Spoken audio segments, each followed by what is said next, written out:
Hi, I'm Anastasia, and you're watching Book Broadcast.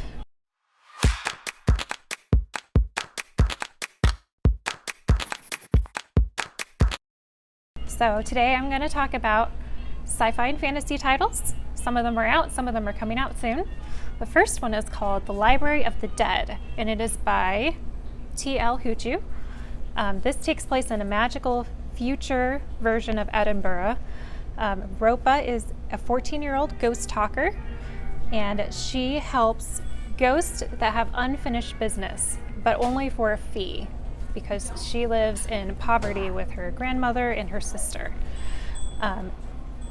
While she's doing this, she talks to ghosts with the help of her mbira, which is a traditional Zimbabwean plucked metal harp. She starts hearing whispers of missing children that draw her into making an exception to her strict no money, no help rule. As she investigates this mystery, it draws her into an underground world of magic. Okay, my second book is called Son of the Storm by Suyi, Davies, Okungbowa.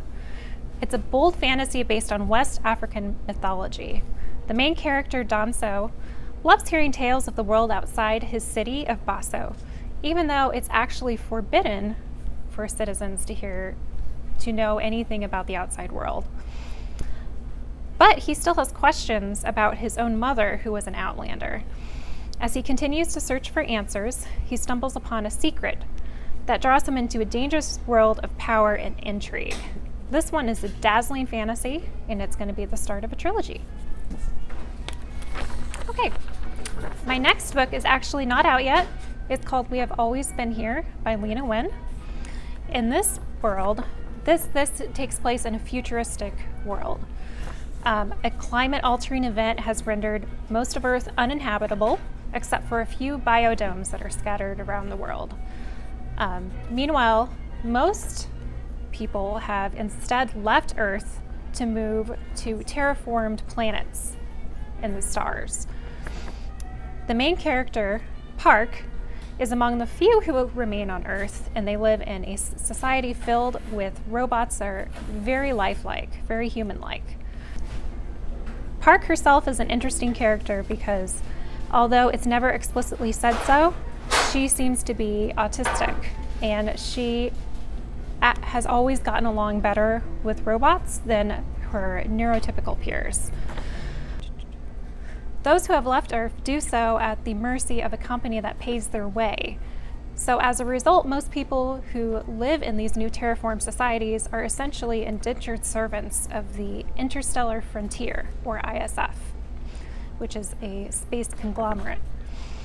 As the book begins, Park and 12 other scientists have been assigned on a mission to go explore a new planet. Of course, once they get there, strange things start happening.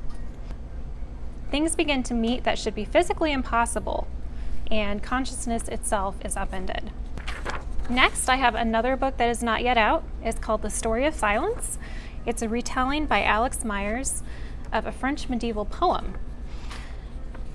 In this story, due to a quirk of inheritance law, the Earl's soon-to-be-born child can only inherit his land and his earldom if he turns out to be a son. So to prevent the king from seizing their land instead, the Earl and his wife decide ahead of the birth that whether or not it's a boy, it's going to be a boy. And they decide that they're going to raise him as a son.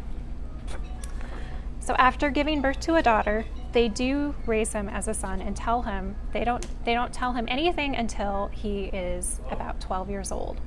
And at that point, he already considers himself a boy. He can't see himself any other way. The resulting tale is that of a gender-fluid knight navigating medieval society. Even though these haven't been released yet, you can pre-order them on our website at watermarkbooks.com.